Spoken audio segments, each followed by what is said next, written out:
community AMA with the Ergo proof of work, blockchain, cryptocurrency, freedom financial, self sovereign. I don't know. Come on, keep giving buzzwords, guys. Keep going. What else? Nothing? You guys just wake up? Peer to peer. Peer-to-peer. Yeah, there we go. Yeah, it's a peer-to-peer network. There we go. Welcome, welcome. We've got a couple people with us today to start off. We hope that this is a community Zoom. If you look in the YouTube description, you will see that there is passcode and ID. Please feel free to join in. There's a waiting room. Don't be. We've got somebody joining in. Perfect. Don't be afraid to join and chat with us. Meanwhile, we'll just start off with a normal AMA, I guess. Let's bring in. We've got Near coming in too. Let's bring them in.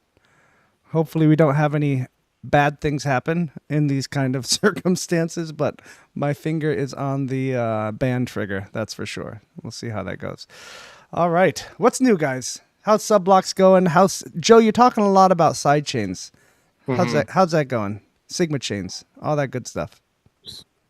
Well, it's been kind of a goal for like 2 years to look at this idea of taking kind of the energy wall we have in proof of work and start scaling it horizontally, right? That's something that's kind of been a dream around Bitcoin actually for a long time, where it's like you have all of these people that um, are mining the chain, and essentially they're the energy investing in SHA-256 machines, right?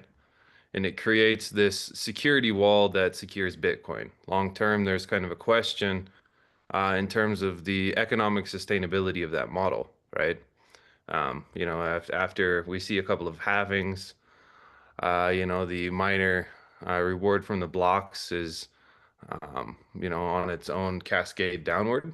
Um, and you kind of see this pattern that I think Ethereum actually started, which is where you get a lot of value leakage into other layers of the network, right? So when you have all of these layer two solutions, what happens is people end up essentially locking assets on the main chain and the transactions move to another layer.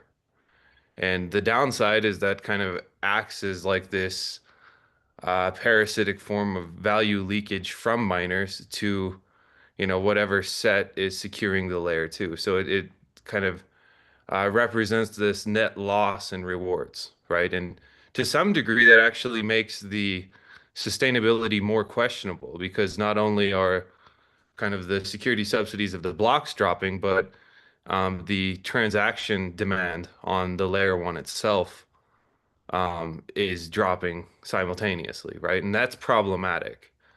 I don't know if people have fully figured that out yet long term, but that is the trend, and you can kind of clearly see that with Ethereum, where a lot of like the transaction volume is no longer on the layer one. That's bad for miners, right? And I know that many people kind of I don't know, kind of dismiss mining, right? But ultimately, that is the security mechanism for Bitcoin itself. So there's like an incentive misalignment that's occurring.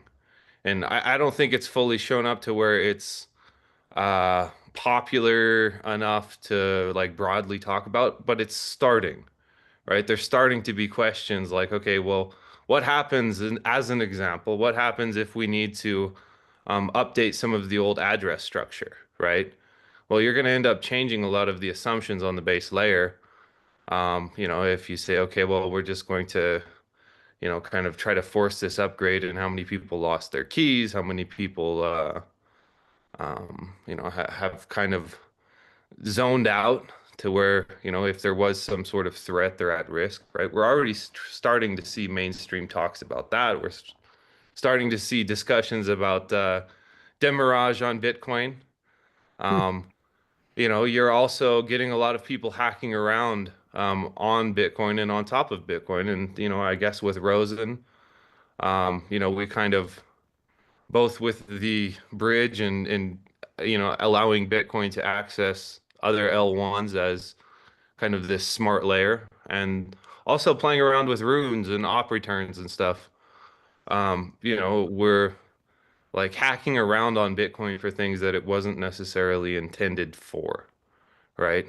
So there's a question long term in terms of the path. If it's a miner driven path, what we'll see is that security umbrella move sideways, right? That way, you get this mechanism of pegging to a side chain, and you get greater programmability, but you also get miners absorbing more transaction value. You get many of them are already mining Namecoin and other SHA-256, let's say driven rewards. So it's not as though that's outside of the scope of where miners are already focused, which is extend your profitability. But there's a programmability issue, right? In like a dev-centric future, um, you will move to other layers because ultimately what happens is usually developers control and create a lot of value on layer twos. If we see a mining centric future, we're going to see more of a horizontal scale towards like the drive chain, idea. And then the question is just how to securely do that. How, do you update to where there's like this, ability to trustlessly peg and move, sideways into different environments. It's going to be a really interesting thing to watch. I don't think it will fully like my personal estimate is going to be, like 2032. That halving's probably going to be rough and it's going to put miners in a position where they need to monetize their value, right? And so, with Ergo, we have a greater programmability. So we have kind of this ability to be in front of that problem and create kind of a framework design in UTXO that I would hope kind of gets miners aware of this potential issue because the layer two thing, well, yes, it does, potentially open up a lot of scale. It's also relatively parasitic and it's hard to align value there, if that makes sense. So it's something that Kushti and I have been talking about for like 2 years, on and off. I know that initially I wanted to try to create a merged mining framework for superclusters, right? Which, I think that's an interesting path. Kushti came up with a much more interesting path, and as usual, you lose the argument. And you know, my idea, whatever, however valid it is less interesting to me now than what he's come up with. But that's the benefit of smart friends right there. Oh, yeah, but I think different directions to explore, right? So different consensus algorithms still interesting topic, right? So we have still some demand for proof of useful work. And then, we have a lot of AI GPUs becoming obsolete in coming years. A lot of ASICs underutilized because, changes they were created for are not doing quite well. A lot of possible directions for Sigma Yeah. chains for consensus. But for programmability also, there are a lot of interesting ideas to explore. So I've published global transfer policies recently, right, which is kind of solar punk made to extreme, right? So you can create basically your own money and precisely define these rules. That's it. But I think we also can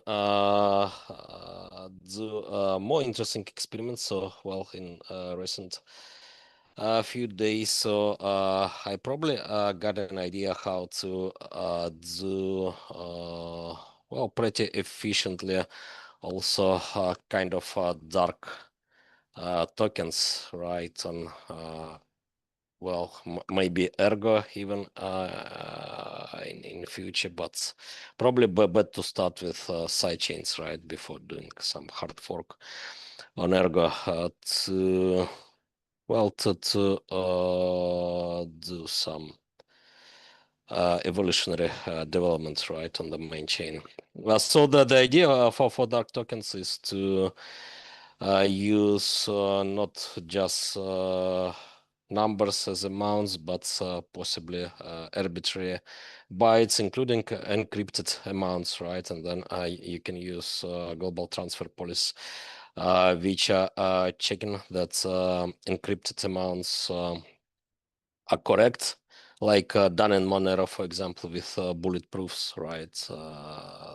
They're using such things for hiding commands, as well as requiring for anonymized transfers, for example, to stealth address only. Krishna, could you hide amounts in liquidity pools as well in that manner?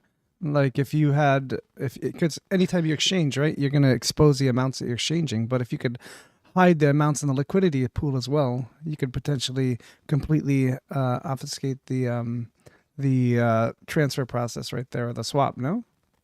It's hard to do So well because yeah, it's so hard. if a pool is public, right, then you need to show its amount probably, right? Well, to make interaction possible.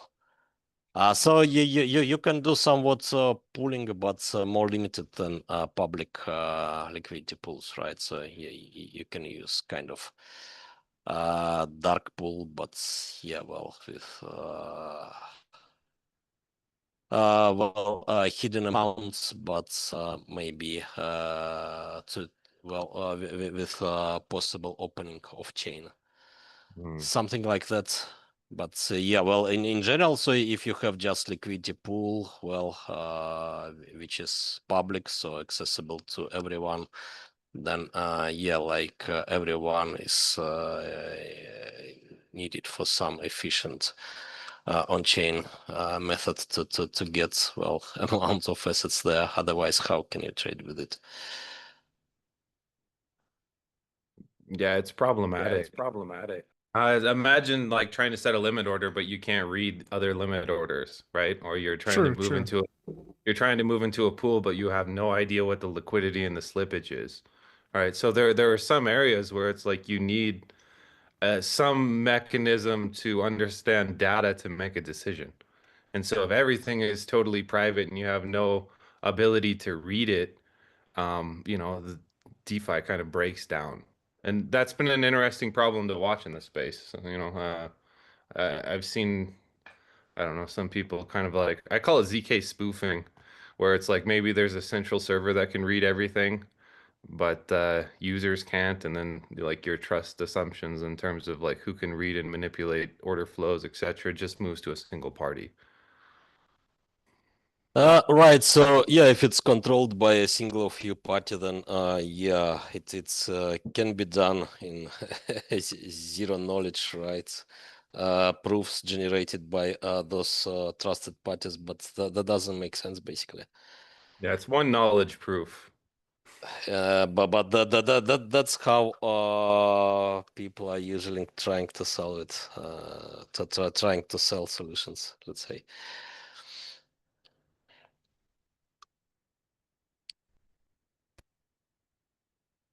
No, we got quite a few in here. Why don't we We do. Yeah. Open up, guys. Don't other be people? shy. Don't be shy at all. Grayman's resorting to texting. Hi, Grayman. How's it going? So, yeah, well, I think, well, as Grayman and Joe here, so I think there is need to revive efforts for completing the Ergo book. So let's add Martin, maybe some other guys willing to contribute. And yeah, well, now as well, some writings are done, so I made like few writings in recent months. Not public yet, so well, now I can jump again on the Ergo book and well, do some stuff there. We've got MG Pi. MG Pi, why don't you give us? Oh no, Grayman, go for it. You're gonna talk. Perfect. Camera on. Let's hear it.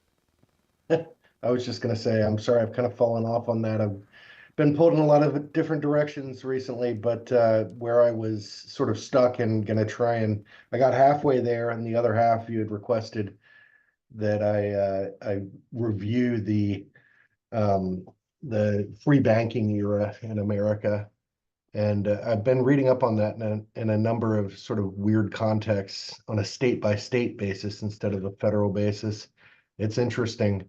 And I really have to delve in and understand chain cache and practically how it's going to work before I write that part, because I think that's the analogy that makes the most sense.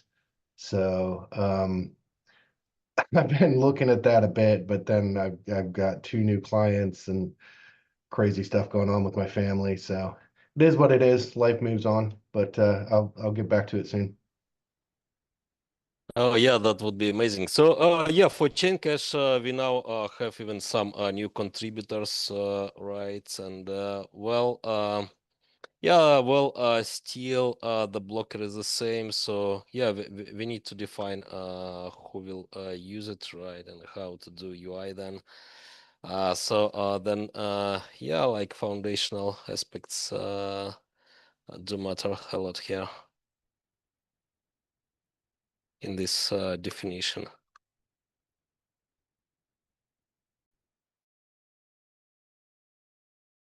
MG Pi, you there? You with us, sir?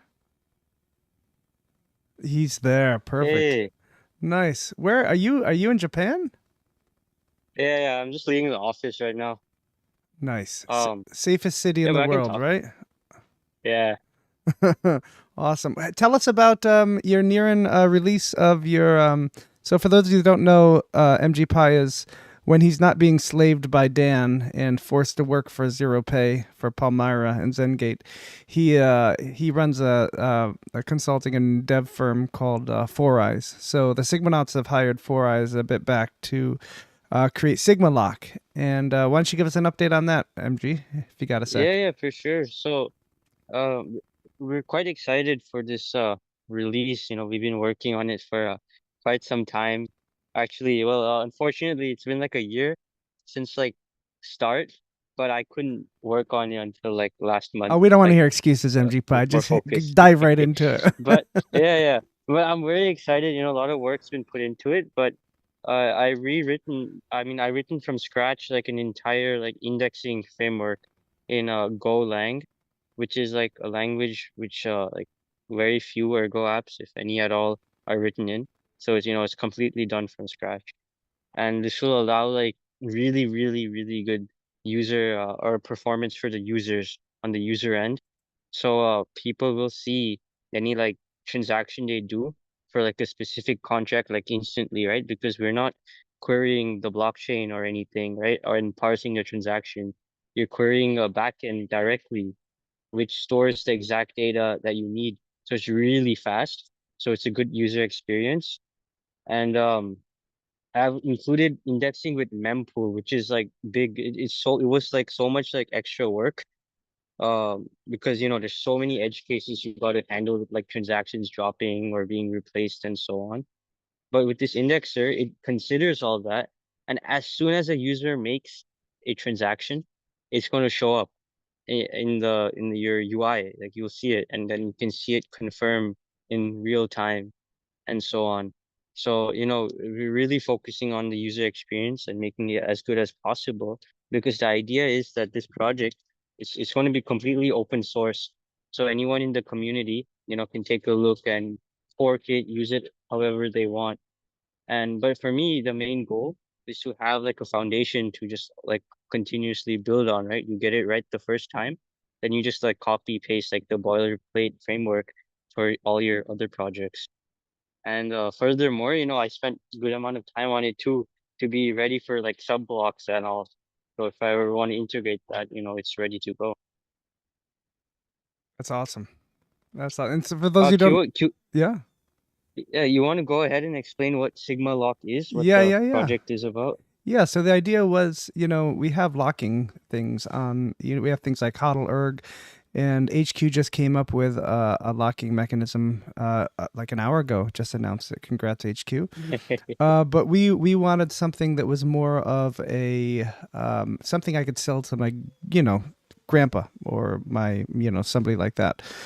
And the idea was, could we create a product that competes or is similar to kind of like a life insurance passover or some sort of inheritance kind of thing, to where we could lock something up and we have choices of whether it's still in our control or not in our control and somebody else's.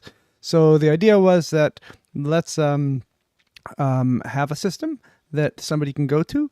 They can choose how long they want to lock it up for. They can even actually set, this is an addition, they can even set a price strike as well that lets it unlock at a price strike if it gets crazy. So you can go there, you can choose some options right at the beginning that say, look, I want to create, let's say, 2 unlock keys, and that's it. And these unlock keys can only unlock it if the price of Ergo goes to $1,000 or 20 years have passed, kind of thing. So then you can give those unlock keys to your children or your grandchildren or your lawyer or some sort of digital lockbox or something that keeps things for legal reasons. And that's option A, essentially, where everything's, you can't do anything once it's set, right? But we all know that things change, right, in the future. Maybe your kid joins Zengate and he betrays you and pisses you off and you never see him again, kind of thing. And you want to cut him out of the will. So so instead, you can check a little box that says the creator of this contract still has permissions to completely modify the contract. So at that point, you check that box, and then in 5 years, when MG Pi, leaves us for somebody else, I can sever him. I can rewrite the contract and sever that from, pull my funds out, redo the contract, and make new keys and send them to my other favorite children, or something like that. So giving some flexibility and that kind of thing, like they exist outside in the real world, as well as the ability to really lock it in and be immutable with a smart contract. So that's the idea. We're trying to create things that make sense on chain, not just, bash blockchain over the head of things out there that might not make sense. So this kind of stuff makes sense, right? You have a lot of wealth in the blockchain system right now, and we're not at that stage where people are dying too fast and holding on to their ergs because it's such a young system that this is going to be something I think that people might be interested in the future, near future. Yeah, and 4 Eyes has been great. What's that, Grayman? What happened to Dan? I think I had said him. Ears should be burning. He fell asleep on the keyboard, passed out. Yeah, it's hung himself quite up. late in Japan right now. Oh, it's like 11 o'clock, 11:30? 10:30. Oh my gosh, what are you, like a high schooler? Yes, getting to my bedtime soon. They've got good whiskey in Japan. He should be awake. Oh yeah, it's true. No, Dan's been working hard. I think he had like some early morning meetings at like 6 a.m. or something, and 2 a.m. stuff. Yeah. Unfortunately, in the Japan time zone isn't favorable for business meetings. Well, let's hear from HQ. HQ, you want to unmute and tell us about your new release an hour ago, about your lock program? Maybe HQ's asleep too.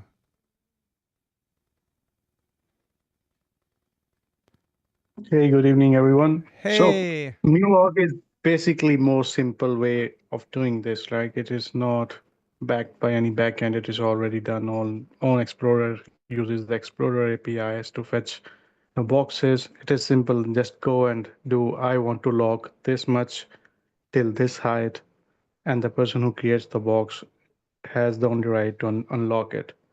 You can lock tokens. You can lock ERC. You can lock NFTs, and you can lock everything which is on chain. So that's simple, and I think that was the requirement from some of the community members. So we just kept it simple and that way. Nice. So you're protecting yourself against yourself. It's a good way to force yourself to hold, I guess, right? Yep.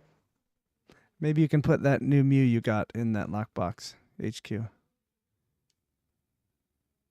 I think I will add option to add names to the boxes. So I will maybe add name of my son, and we can name the boxes with the name, or we can add description to the boxes.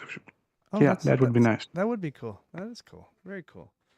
Nice. How long you been working on that HQ? You doing it in secret and just popping it out, or did you bang it out with some coffee and a late night? You log? Yeah. I think some people take 1 year to build it. I just take 1 day. Oh, That's shots the difference. fired, MG Pie. You gonna let that happen? Oh, he's not gonna answer that. That's only because Dan hasn't got a hold of you yet. Yeah. Poor MG Pie's he's got 0.2% of his time that he can devote to anything other than Dan. So that's what happens. Oh boy. Oh, what else is new, guys? Chris, anything in the pipeline? Any theories or philosophies you've been working on that you want to implement? Yeah, I guess so. It's going to take a while. It's heavy on the front end, so you know how we are with UIs and Ergo. Always a long stretch of development there. Seems like we're getting there. I like what HQ's got going on though. You know, and everything over at Mu Finance. That's pretty cool. I use that a lot. Probably going to be looking at some of that front end code for the swapping and exchanges for what I'm working on. But it's just really an ideate stage right now. So we're thinking about how to develop an application for coupons, basically fundraisers. And this is a U.S. project, so it's quite complicated. Where you know everybody with rewards might be able to trade their rewards for rewards that somebody else might have, and use those in different areas of their communities. It'll be community focused in a sense. So these coupons that you know you have for shopping at your supermarket, you can trade off for rewards that somebody has earned at the car wash, let's say, in a free market kind of a place. And you know the intention there is to provide our communities with a free trading platform, and kind of goes along with our ideology of providing peer-to-peer access on different levels, where you know you have Joe and Kushti working on these high-level projects, and I think a little bit down on the ground where you know how can we build something that can be replicated for the normal user in peer-to-peer fashion. And so you know if that doesn't make any sense there on the coupon side of things, I think that it's a good benefit for communities. I see in my vision, I see where high school fundraisers and church fundraisers might pull up our application, put their donors or their you know contributors, business contributors that are in their community, put their coupons on this application and allow their community to trade back and forth. And I think it's kind of a sort of a let's idea without having all the equipment and technology. Try to make it user friendly. So that's why I say it's a heavy on the front end. And Because tax it's gonna be, ramifications. what's that? Let's without tax ramifications. Yes. Nobody's going to tax me when I buy Can't you my just do? coupon book from the Can't you Boy just Scout. list coupons on Mu Store and that's it, right? You can just list coupons on Mu Stores and it is P2P, so someone wants it, they can buy it, and you can use another source to just provide them with the codes. And that's it. So you Yeah. have front end for it and you have back end for it too, and it is all on chain. But isn't what Chris is explaining more of hey, I've got, you know, this many points at BJ's. I want this many points at Walmart. Can we do a swap from BJ's to Walmart for these kind of things? Is that what you're explaining, Chris? As opposed to I want to buy with ERG your points. No, so the ideal application for this would be you and I attend the same school, QX, and we're a part of our fundraiser for our football team. And we go out and, in my part of the country, we're always creating fundraisers for our kids.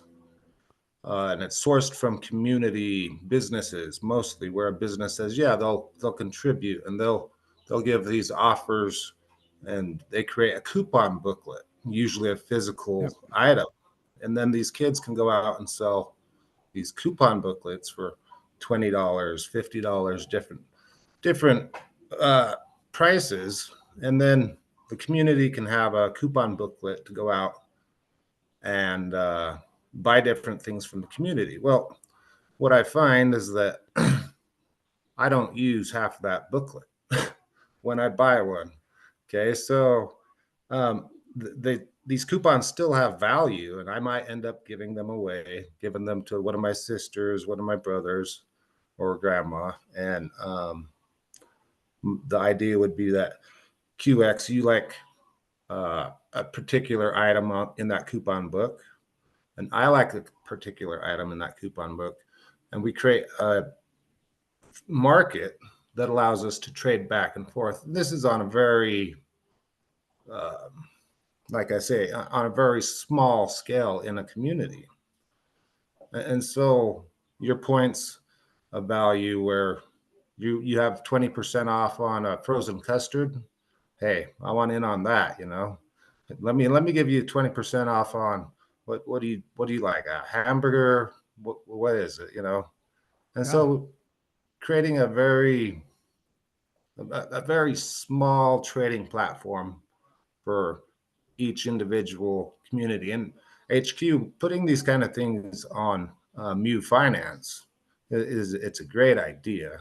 But with what I'm looking at doing, it's also going to take a marketing campaign. So very, very much going to be like not a Mu Finance, and not really centered on Ergo exactly on how to market this to fundraisers, people that want to raise funds for their football team, people that want to raise funds for their church, or for their local golf course. It's the marketing is another big push on the front side of things, but it's very specific to how to distribute this free marketplace for communities.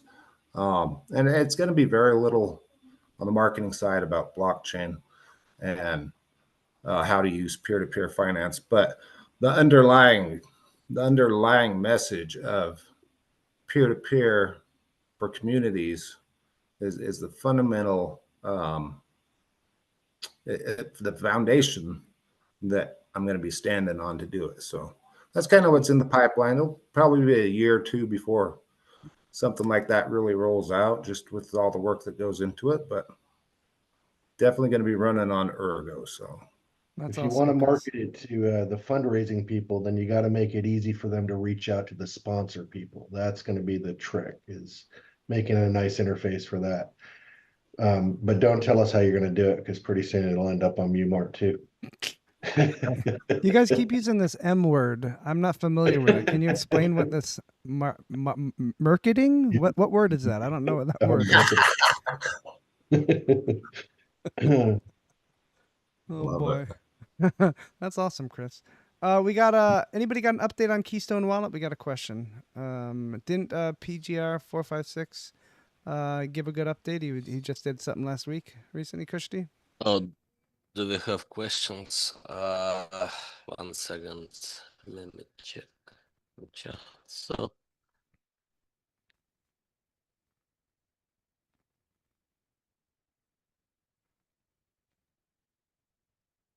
Just looking for an update on Keystone. oh, so the latest is from July 21st, and it was tweeted by the Keystone. So yeah, the latest is about connecting Keystone to Nautilus, generating transactions, signing requests for Keystone, scan sign transaction from Keystone done. What's remaining? Bug fixing in transaction serialization, finish Nautilus Keystone interaction UI design, full integration tests. So yeah, it's signing with Nautilus, so quite close, it seems. Awesome. And yeah, well, there was some video published on July 21st as well. I guess it's on the Twitter also. So you can find it in that Keystone Wallet tweet. But yeah, I think it was posted right around Yeah. the We Ergo retweeted it too. groups. We retweeted it too. Yeah, I talked with the team yesterday. I talked with the team yesterday. Yeah. Okay. So they want me to build a custom page for them on Vault Pay so they can accept multi-chains payments and sell keystones. So yeah, they said that it would be like 4 weeks to 6 weeks to have Ergo ready. So that's what the estimate time they gave me. Are those Rosen weeks or are those Keystone All weeks? right. I'm sure they are not Ergo developers, so they don't understand the 4 weeks thing. HQ, when are you gonna put more stuff up for sale on Mu Finance for Mu? I was hunting through there to spend some Mu. You have merch There's already merch for sale on Mu for Mu. On proof of merch. No, I mean for You have proof Mu. of merch now. I want to buy stuff with Mu itself. The Okay, Mu token. I will talk to the guy who I want to makes buy merch. I want to and buy a see. mug. I want to buy one of those beautiful mugs from Mu instead of SigUSD. Put a bunch of stuff up Okay. with Mu. I'd love to spend I some will see. Mu. I will see if I can convince Echo to add maybe Mu to proof of merch, so it Perfect. will have its own utility there too. Oh, that'd be awesome. I also mean the handmade mugs too. The guy in Europe that makes them. Those beautiful Yeah, mugs. that depends on him if he wants to get paid in me or not. What's that, Christian? Yeah, and by the way, do you hear me, guys? Yeah. It's tough. Yeah. Yeah, parcel sent by proof of merch reached Dubai recently, and yeah, a pal of mine is quite excited. Yeah, about it. Let me. What do you order, Christy? Messages. So it was some mug and a few t-shirts, maybe a couple of mugs. I forgot. Oh, that's awesome. But yeah, the guy is very excited about it, and yeah, we'll promote around now with some merch. Awesome. So yeah, guys, please order proof of merch and spread around. Yeah, as soon as you add Mu to that HQ, I'll order a bunch of stuff. Couldn't imagine spending my Mu any other way. All right, Grayman, you threw a question in chat. You wanna use your pretty voice to ask a question? Sure. Actually, I got two now, and they might be related to each other. So the first one is about Rosen and the guards.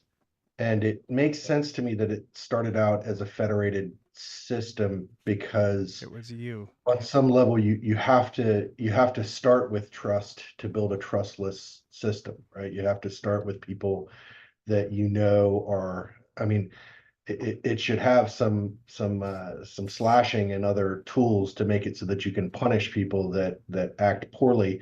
But if you go right out of the gate and that's all there is a whole bunch of people attacking the thing, that would not be good.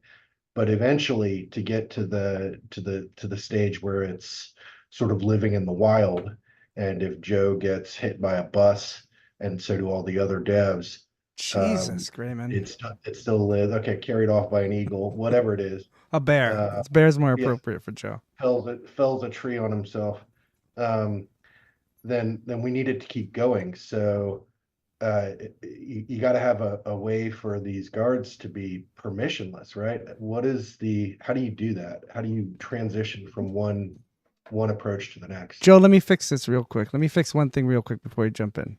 So my understanding of federation is the ability to remove access currently at any time, right? So well, the guards, I guess you could throw around the word federation, where the guards were hand selected, right? I would call that more of a startup ceremony, perhaps.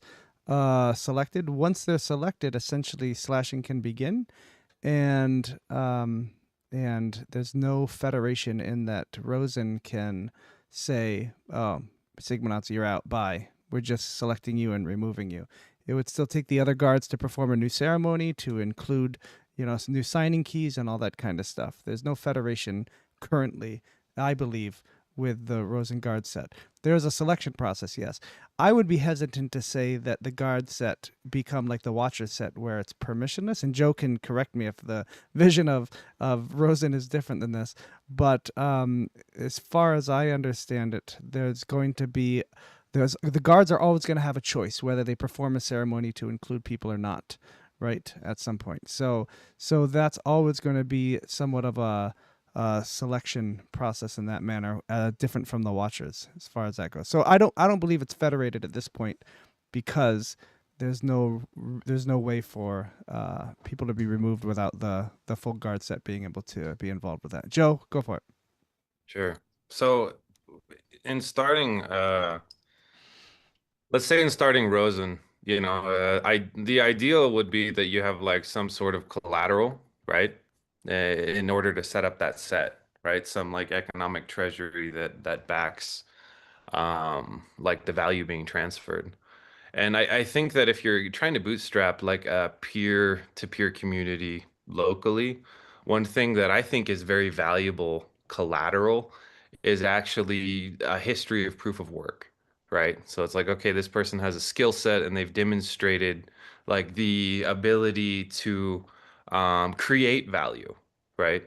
More than just like credit as collateral. So that was a big part of how the initial like set was um, established. Now, longer term, in my mind, the thing that makes the most sense is to always try to build yourself out of importance, right?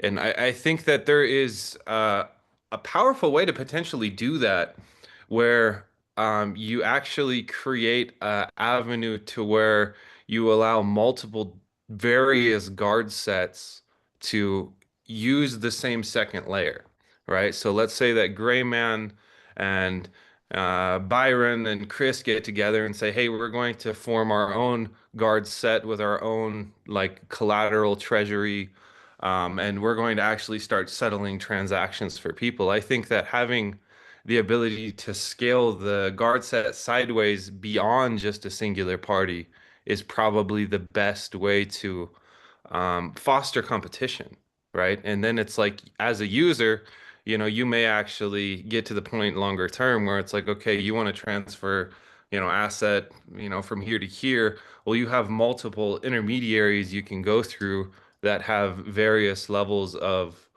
let's say treasury backing. So then you kind of get this idea where a user may be able to go through different intermediaries depending on like their let's say level of collateral they hold, their history in terms of how quickly they settle transactions, and actually create a competitive framework around it.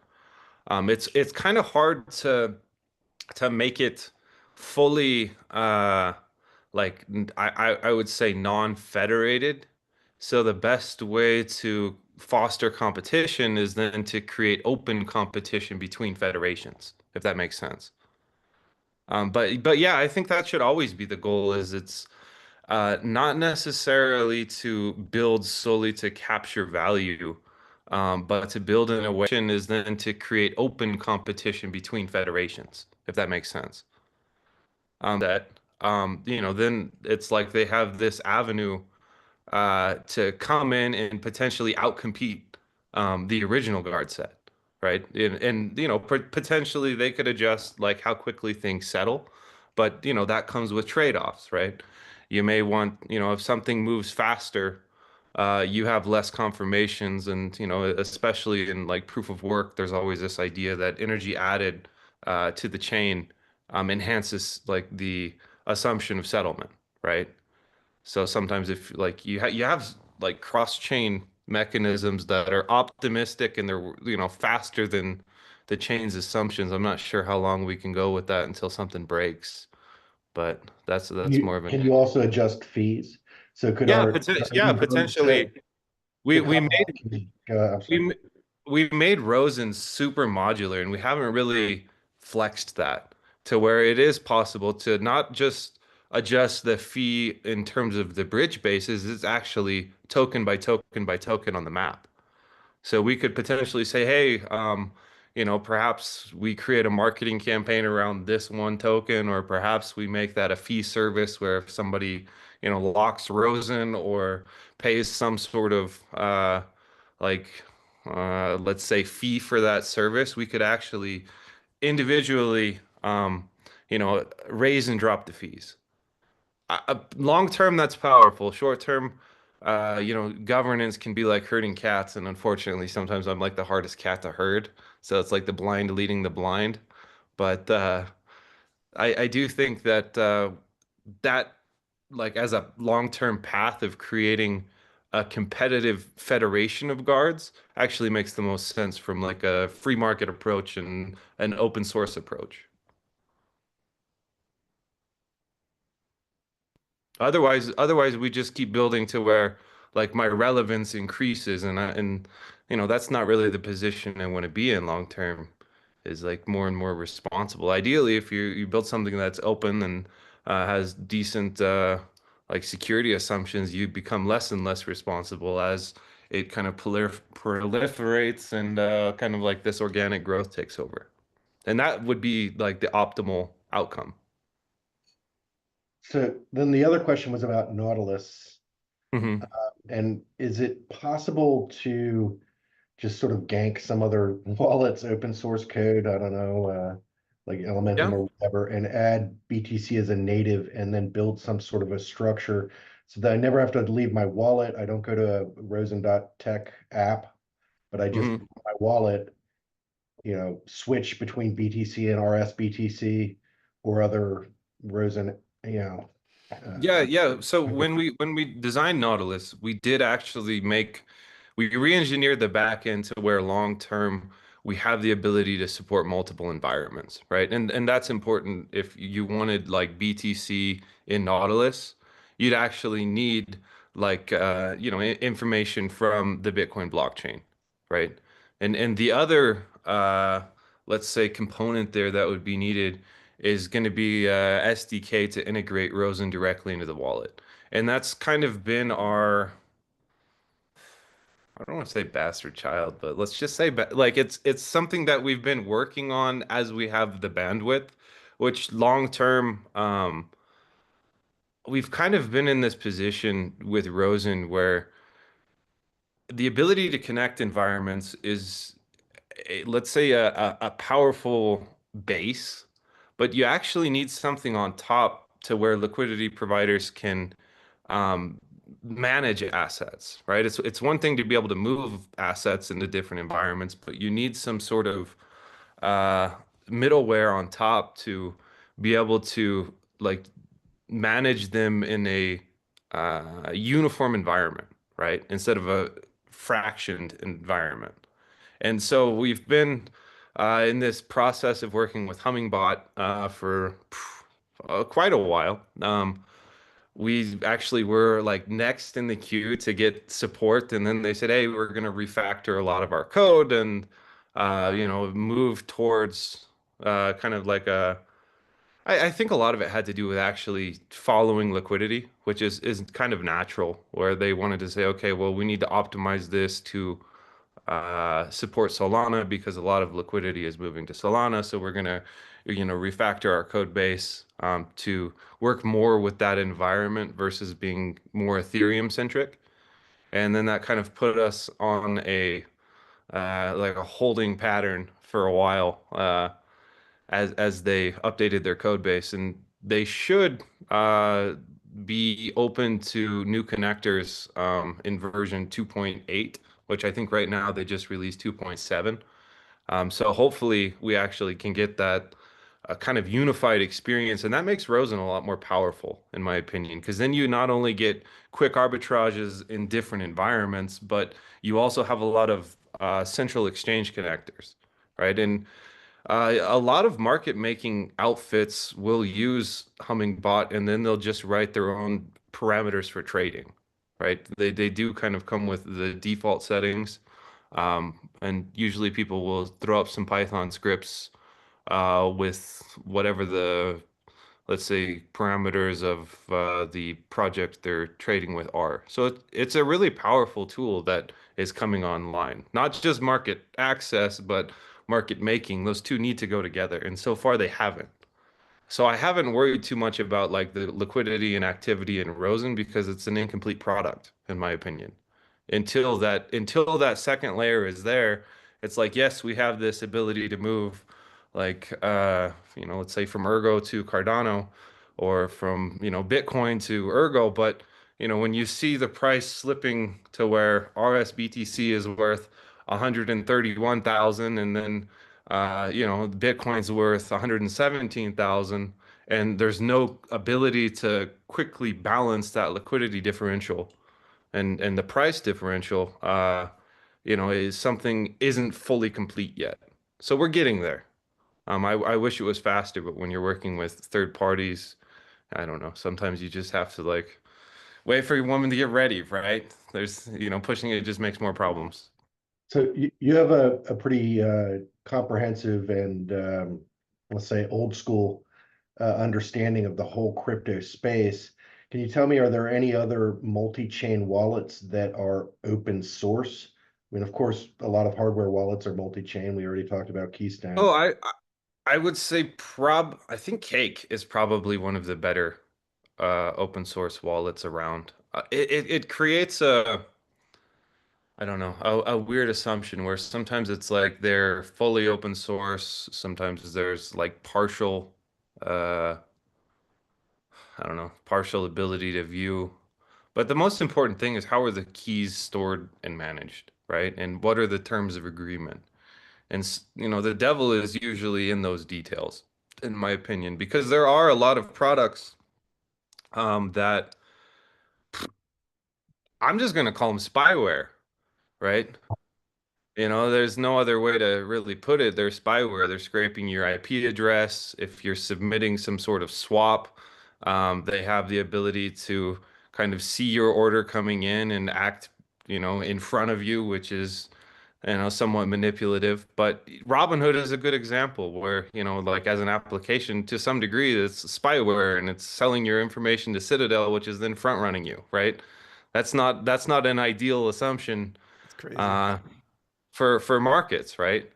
But having the ability, I've said this many times, he who controls order flow is king. And I don't think people fully understand how, when you have the ability to get in between the market participant and the market, you have an asymmetrical advantage that you can make profitable pretty much every time. And that's moving into the crypto space, which is why, I would say for best assumptions in a peer-to-peer network, stay low, build your own transaction, right? Don't allow like that order flow information to be passed around before it hits the network. It just feels like for, I mean, we're here to promote Ergo, but if Mhm. Nautilus was available for BTC users and became in some ways uniquely good because it enables them to engage in DeFi, Yeah. right? Then that draws in new customers that don't necessarily initially even need to care about Ergo. All they care about is, hey, look, this Nautilus wallet has a sort of trading tool built right into it. That's cool, and it's open source, and we can sort of figure out that these guys aren't spyware, right? And then it can be promoted like that, and then suddenly you have access to a huge customer base that doesn't immediately have to think, oh, this is Ergo, let's learn about Ergo. But then Hmm. once they're on board, then they realize, oh, this is all powered by Yeah. Ergo. Let's learn more about Ergo and buy some Erg. I think long term, in order to put more resources into wallet development, we need to put some form of transaction fee into that type of wallet, right? And I think there should be a pretty clear disclaimer like, hey, you're choosing to be a user rather than a peer. If you want to not pay this, here's how you spin up a node and here's how you become a, lower level in the network.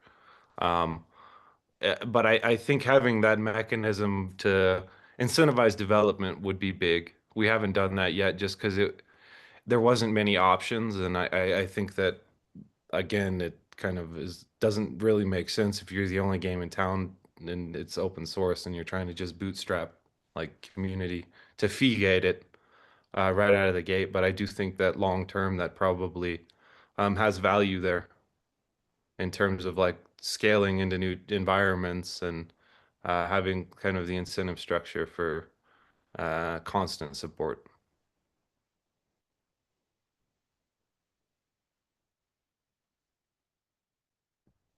All right, and by the way, about wallets, so if you have some feature requests, some ideas in regards with Ergo wallets, yeah, please create GitHub issues, so send ideas to me. So yeah, well, it's possible to add something in the coming months, but we need to consider roadmap.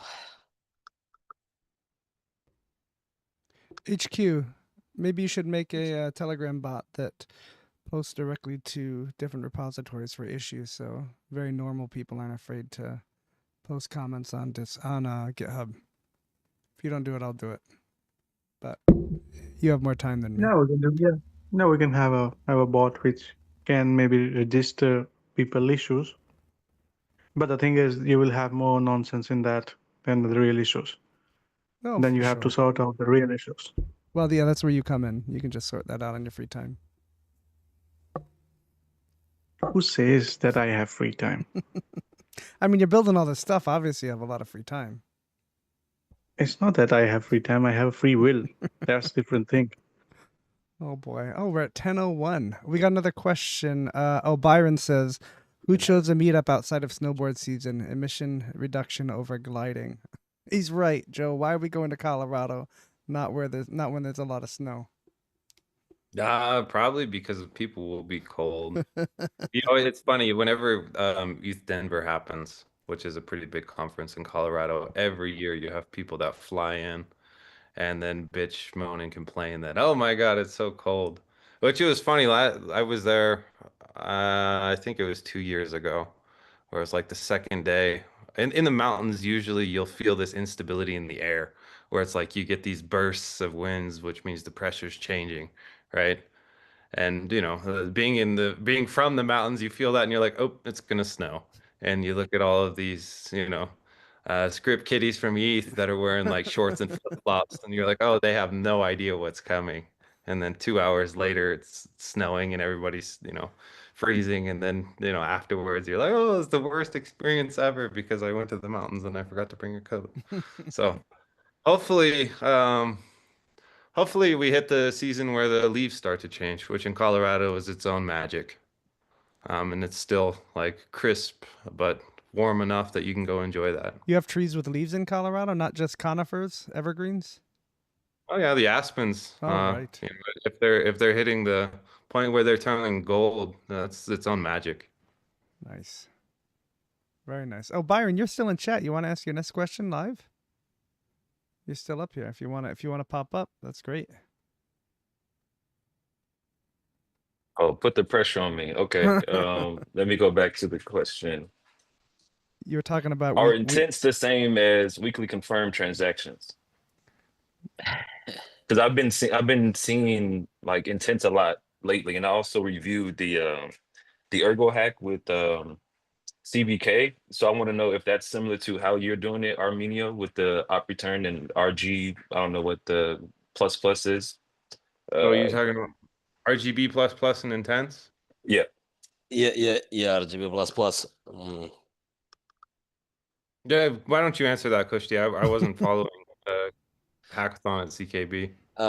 Yeah, so any ideas towards intents, but actually I think Ergo by design, so well, it's not just intents friendly, it's intents oriented, right? So well, you are specifying well, for following good design patterns, right? So you are specifying only conditions which do matter, right? And leave the rest to others. So that's how swap contracts are done, right? And others. So that's why they're composable, by the way, and so on. So I think intents is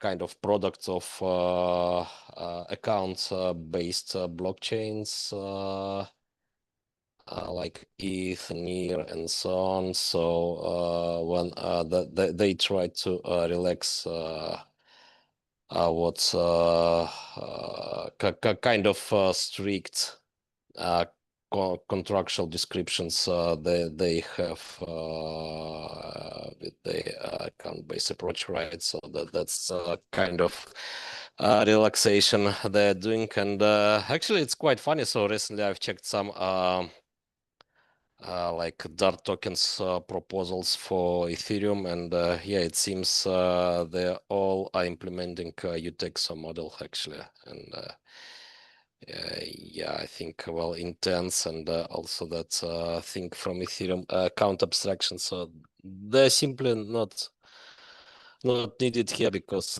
they're here since the day one. It's kind of, yeah, there's Powerful kind of form. a weird So overlap between, like, I don't know, terminology, right? I think a good way to look at the UTXO is it's like you have spending conditions, right? And spending conditions are in a way an intent, if that makes sense. Versus, when you get into the account model, there's just a larger program path you have to follow that they're somewhat trying to simplify and get away from in order for things to move faster and not execute. So I think perhaps in UTXO we should just call them like spending conditions, right? Which is kind of an intent of the transaction.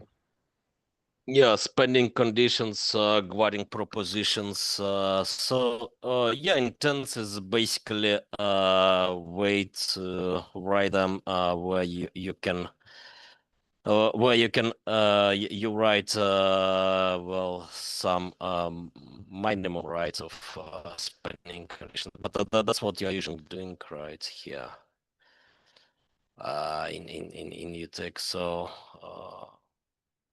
programmability. So that's how you are doing things in Ergo and before in Bitcoin even with more limits. So yeah, but basically intents are here since day one, just under different Terminology. naming, right?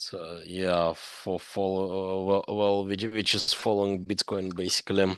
And yeah, well, account abstractions also are here since day one because everything is a contract. We don't have any special kind of accounts contract, whatever. So well, it's just one type, right? To some Of degree, a contract, and you take so yeah. Is that still going to you be might this? Is that still going to be the same when we convert to proof of stake, guys, in the future? someone ban this. But to some degree, Oh, but you could call every register on Ergo like declaring an intent, if that makes sense. And then, how the registers interact is like a contractual basis of intents, I guess.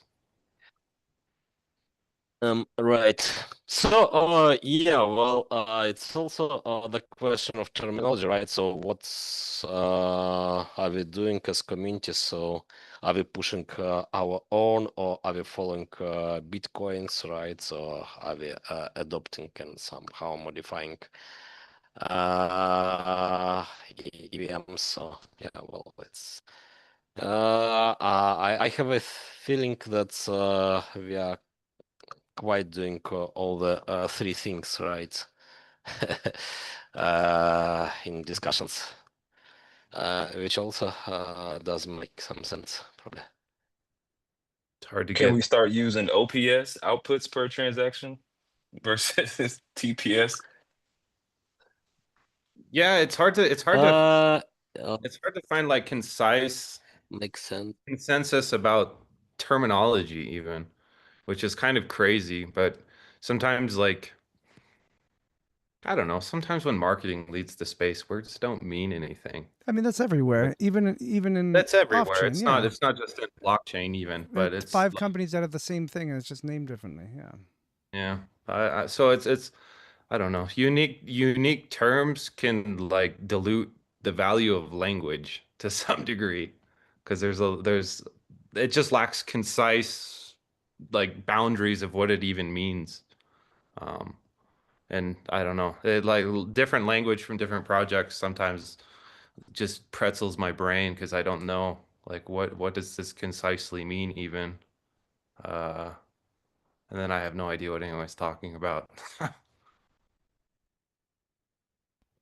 We got more questions, guys. Let's bang them out while we can. Got a few more minutes. Thanks so much for turning on your video, Byron, and asking the question. Yeah, do we have time? And by the way, hello, Byron. Happy to see Yeah, you pleasure. here, as well as other new guys.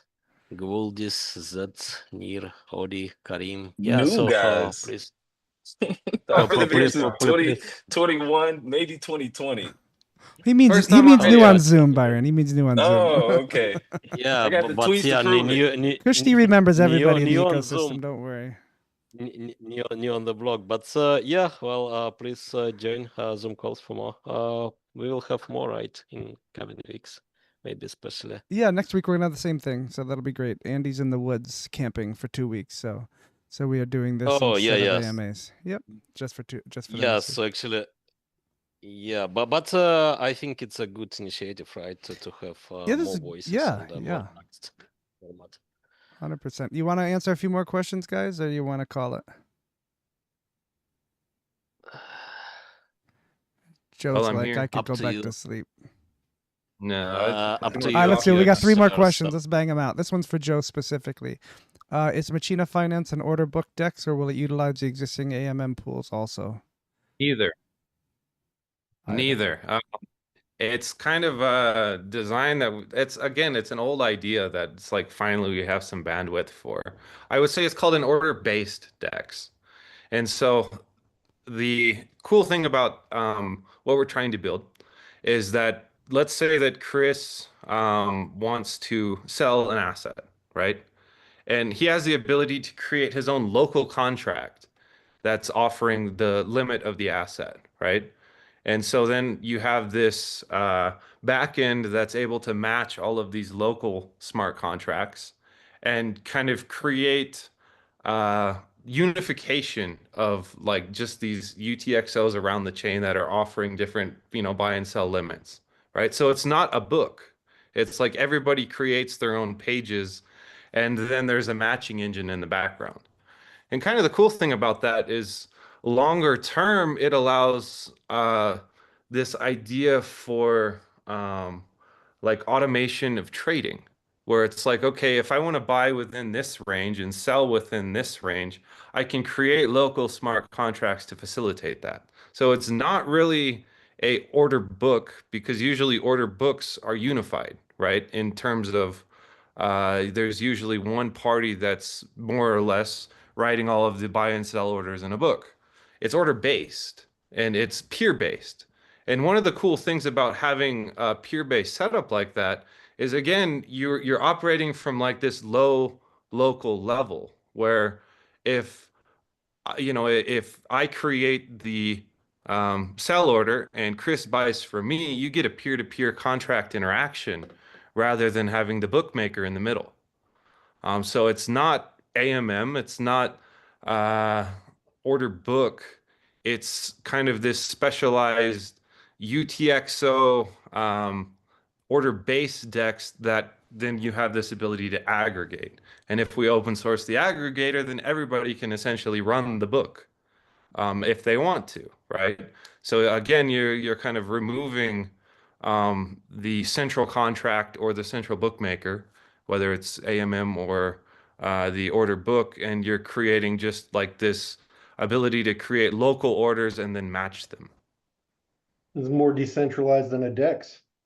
Do Yeah. you mind if I ask a question? So how are we validating those? So let's suppose that I want to sell one ERG Mhm. and I want to sell it for 1.2 USD, right? Say, so I want to swap. For example, I am actually working on something like this on Mu already because I'm utilizing the same smart contract, which Mhm. lets me sell ERG for ERG and lets me sell token for ERG or anything. So what I really do is I create order. I tell that I want to sell this for this much, Mhm. and the other party, if they like it, they can accept it. So what I'm trying to understand is what is the difference here? Is this off-chain bot which is running and matching those orders and publishing them, executing them, or it has to be manually done by the other party to accept the offer? Right now, we're working on the back end, right? Putting together a Rust-based backend to aggregate orders and be essentially like the matching engine. If you want best assumptions, you're going to want to run that, right? And, how many people are willing to do that? Well, that's always kind of the problem with local hosting and decentralization anyway. But having the path to be able to create orders and then run your own matching engine is pretty unique. I don't know if I've seen uh, an application that does that. And it's kind of neat because at least in UTXO, long term, it's like if we could get that right, it creates this ability to where the entire chain itself is the book. Yeah, exactly. That's why, because if we look at the MuMart main contract, it's basically that. So yeah, I just wanted to create a new interface on top of it to show it like a DEX. Yeah, Yeah, I but think lo- based that on I order think book. Yeah. I think long term, that's a really nice design pattern for UTXO. It's just a question of saying, okay, well, how many people are actually going to run their kind of aggregator and be their own matching engine to where they are the bookmaker in a way? I don't know. That's always hard. Sometimes it's hard to get people to, even get off exchanges. But having that path towards like pure peer-to-peer finance that's just smarter, more performant is always a good path to like try to conceptualize, play with, and then make reality.